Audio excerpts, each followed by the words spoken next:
Hey tout le monde, bienvenue dans cet épisode 2. Donc aujourd'hui on se retrouve pour une nouvelle vidéo. Donc mon programme de cette journée-là, c'était tout simplement de la découverte. Donc on a pris notre voiture, on est parti vers l'ouest de l'île, donc le côté un peu équatorial, pour tout simplement découvrir le paysage.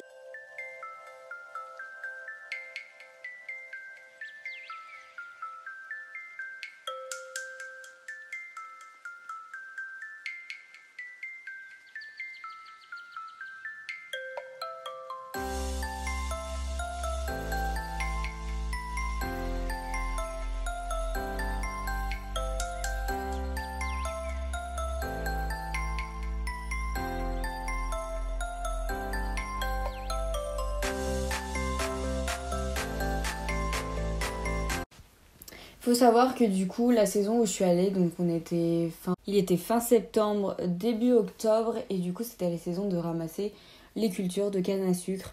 Donc il faut savoir qu'il y a énormément de champs de canne à sucre là-bas.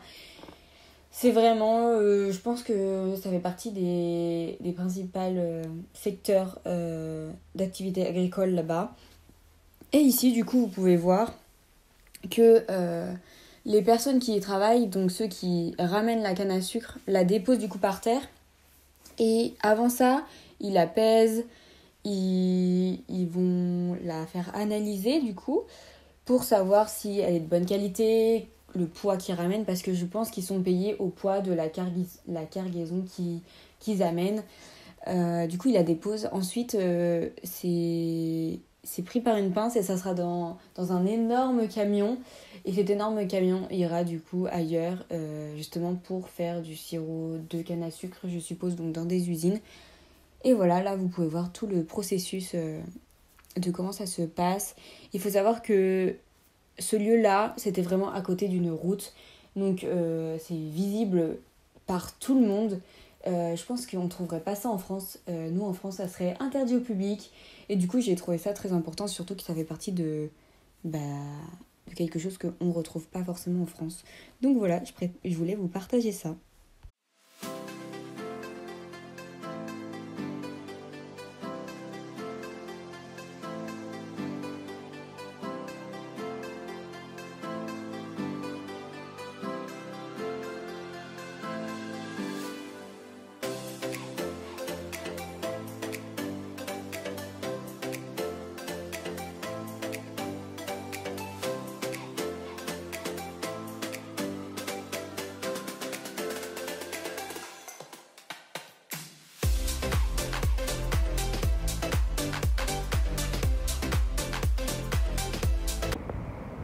Hey, je vous ai pas forcément adressé la parole aujourd'hui, donc je ouvre officiellement ce vlog qui est un épisode 2.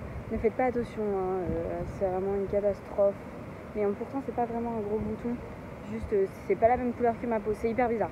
Enfin bref, si vous n'avez pas vu l'épisode 1, je vous conseille d'aller le voir, forcément. Actuellement je suis à côté d'une petite rivière, donc je compte aller voir une petite cascade, je sais pas du tout le nom de la cascade, qu'est-ce que c'est. On s'est arrêté du coup manger, on a pris sur un petit itinérant. En fait à La Réunion il y a plein de petites personnes qui vendent avec des petits camions de la nourriture. Donc moi je suis assez compliquée en nourriture, donc j'ai pris des nuggets frites, mais bon.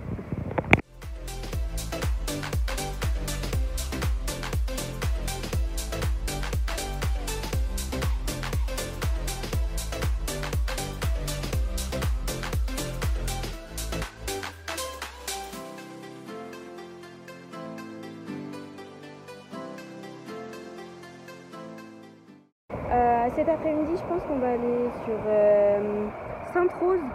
Je ne sais pas si vous savez, mais à Sainte-Rose, il y a une église chrétienne qui a été épargnée par la lave, alors qu'elle aurait pas, scientifiquement, elle n'aurait pas dû faire le contour de l'église. Donc j'ai hâte d'aller voir cette petite église et d'aller voir la ville. On a fait Saint-Joseph, je crois, en voiture, parce qu'il n'y a pas grand-chose à voir. Et voilà.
On est actuellement en train de chercher une autre cascade.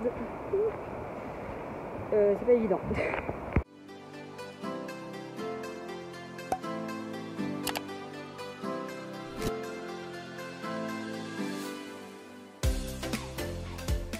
Ensuite, mon père nous a fait découvrir du coup la côte sauvage. Il faut savoir que c'est à peu près comme chez nous.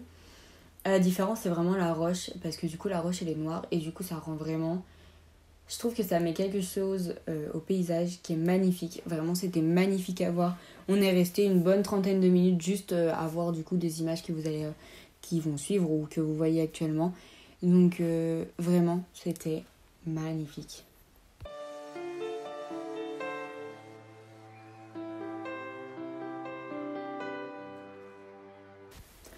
Ensuite, un peu plus loin, du coup, il y avait un panneau de point de vue du coup de la côte.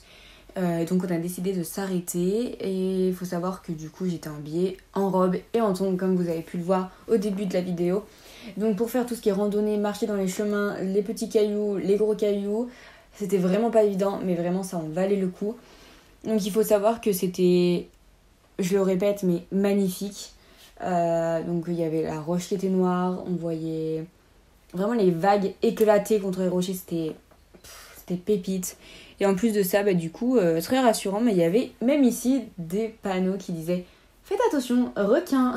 Alors que clairement, on ne peut pas se baigner sur ce lieu-là. Mais du coup, il y en avait à peu près partout. Donc ça fout un peu les chocottes, un peu, hein. Mais du coup, c'était quand même très très beau. Je peux enfin vous reprendre quelques instants. Actuellement, en fait, le programme a totalement changé de ma journée. On a décidé de prendre la voiture et de rouler et d'aller à des endroits, de s'arrêter à des points de vue et tout ça. Donc ça se passe très bien. Vous allez avoir plein de petites vidéos de paysages parce que à part être dans la voiture et descendre, marcher, je suis absolument pas en tenue pour. Merci la vague. C'est magnifique. C'est magnifique.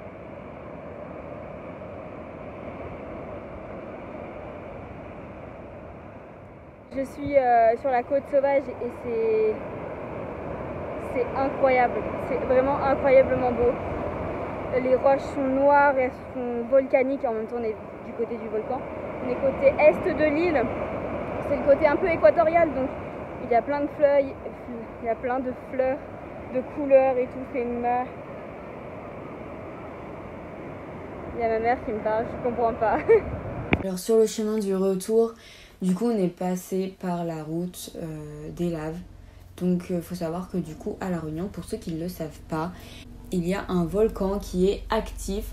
Donc le premier volcan qui a créé l'île de La Réunion n'est plus actif, mais du coup il y en a un autre qui est actif. Et du coup on voit ces coulées de lave. Donc les coulées de lave, ce sont les traces noires que vous pouvez voir sur la vidéo. Souvent quand elles sont bien noires, c'est qu'elles sont récentes, parce que du coup ça met en moyenne 3 ans à devenir un peu moins noir, si je puis dire ça comme ça. Donc voilà. Direction Sainte-Rose. Alors je sais pas si vous en avez entendu parler, mais à Sainte-Rose il y a quelque chose d'assez impressionnant. Je ne sais pas si vous avez entendu parler du coup. Pour peut-être les chrétiens, parce que du coup ça concerne une chapelle, une petite église, je dirais plutôt une chapelle du coup chrétienne.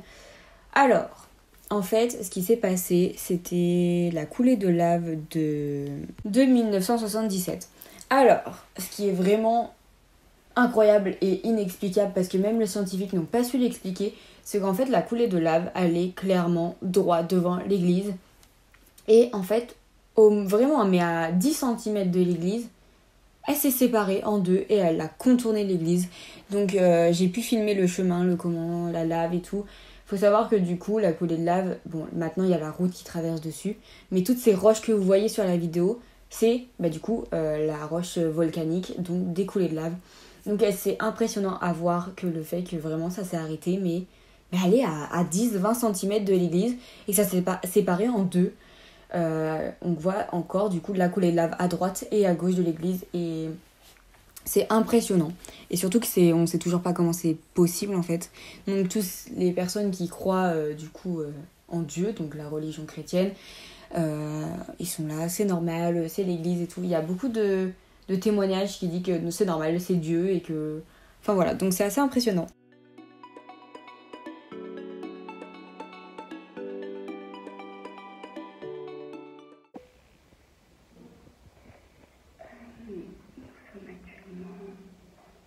Le vendredi 30 septembre, il est actuellement 6h38, donc je suis douchée, habillée, j'ai fait mes soins, ils m'ont pris à manger. Et en fait, il est aussitôt parce qu'on a décidé de faire une randonnée. Et je vous explique pourquoi on se réveille aussitôt. C'est parce que en fait, on va avoir une altitude assez élevée. Donc il ne faut pas qu'il y ait des nuages, il faut qu'on arrive à voir tout. Donc il faut se lever tôt parce qu'après il y a des nuages. Mais actuellement il ne fait pas très beau. Donc je sais même pas si on va faire la randonnée. Et après la randonnée, on est censé aller à la plage. Mais ça c'est une autre histoire aussi. Alors je sais pas si vous avez compris quelque chose parce que j'ai vraiment parlé très très bas. Parce qu'il y avait mes parents à côté. Ce que je vous disais, c'est qu'on allait partir en randonnée. Et que du coup, on s'est tous levés vers 6h du matin. Voire un peu plus tôt, vu que j'étais prête. Parce qu'on montait en altitude. Et que du coup, dès qu'on arrive en altitude, on a plus de chances d'avoir des nuages. Plus on tarde, en fait, dans l'avancée de la journée, plus on a des chances d'avoir des nuages. Et s'il y a des nuages, on voit tout simplement rien. Donc, on a décidé de partir plus tôt. Du coup, on allait à la randonnée du trou de fer. Donc le trou de fer, c'est un trou avec des cascades et du coup malheureusement on n'a pas pu le voir. Mais la randonnée était vraiment sympathique. Le peu qu'on a pu marcher, donc on a dû marcher 1 heure, c'était magnifique. C'était vraiment une forêt, vous voyez les images, c'était grandiose. Je regrette absolument pas de m'être levée aussitôt. Même si du coup on n'a pas pu voir le belvédère du trou de fer, c'était pépite.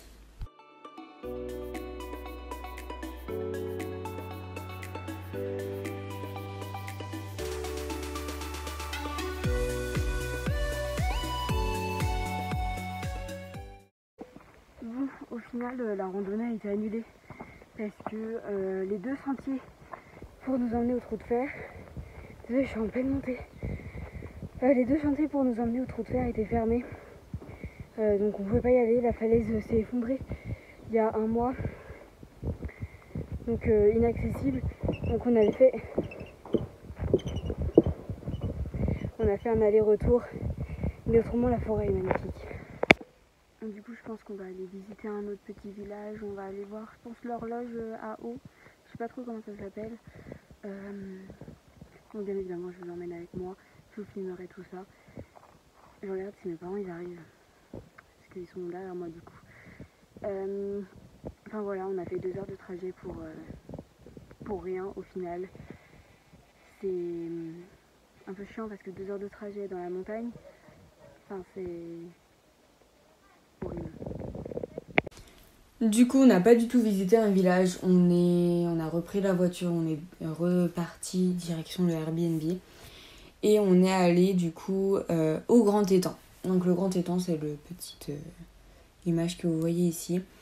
Et on a décidé de faire la randonnée du Grand Étang. Et heureusement, il y avait un chemin pendant la randonnée qui ne faisait pas partie de la randonnée, mais du coup qui était en plus de la randonnée, qui nous emmenait à une cascade. Et bon, très compliqué d'accès, hein, on va pas se le cacher, très très compliqué d'accès. Mais la cascade était magnifique. Et coucou, j'ai oublié de clôturer ce vlog de cet épisode 2. Donc je vous fais plein de gros bisous, j'espère que l'épisode vous a plu. N'hésitez pas à vous abonner, à activer la cloche et surtout commenter. Un petit pouce bleu également. Et on se retrouve pour l'épisode 3. Plein de bisous.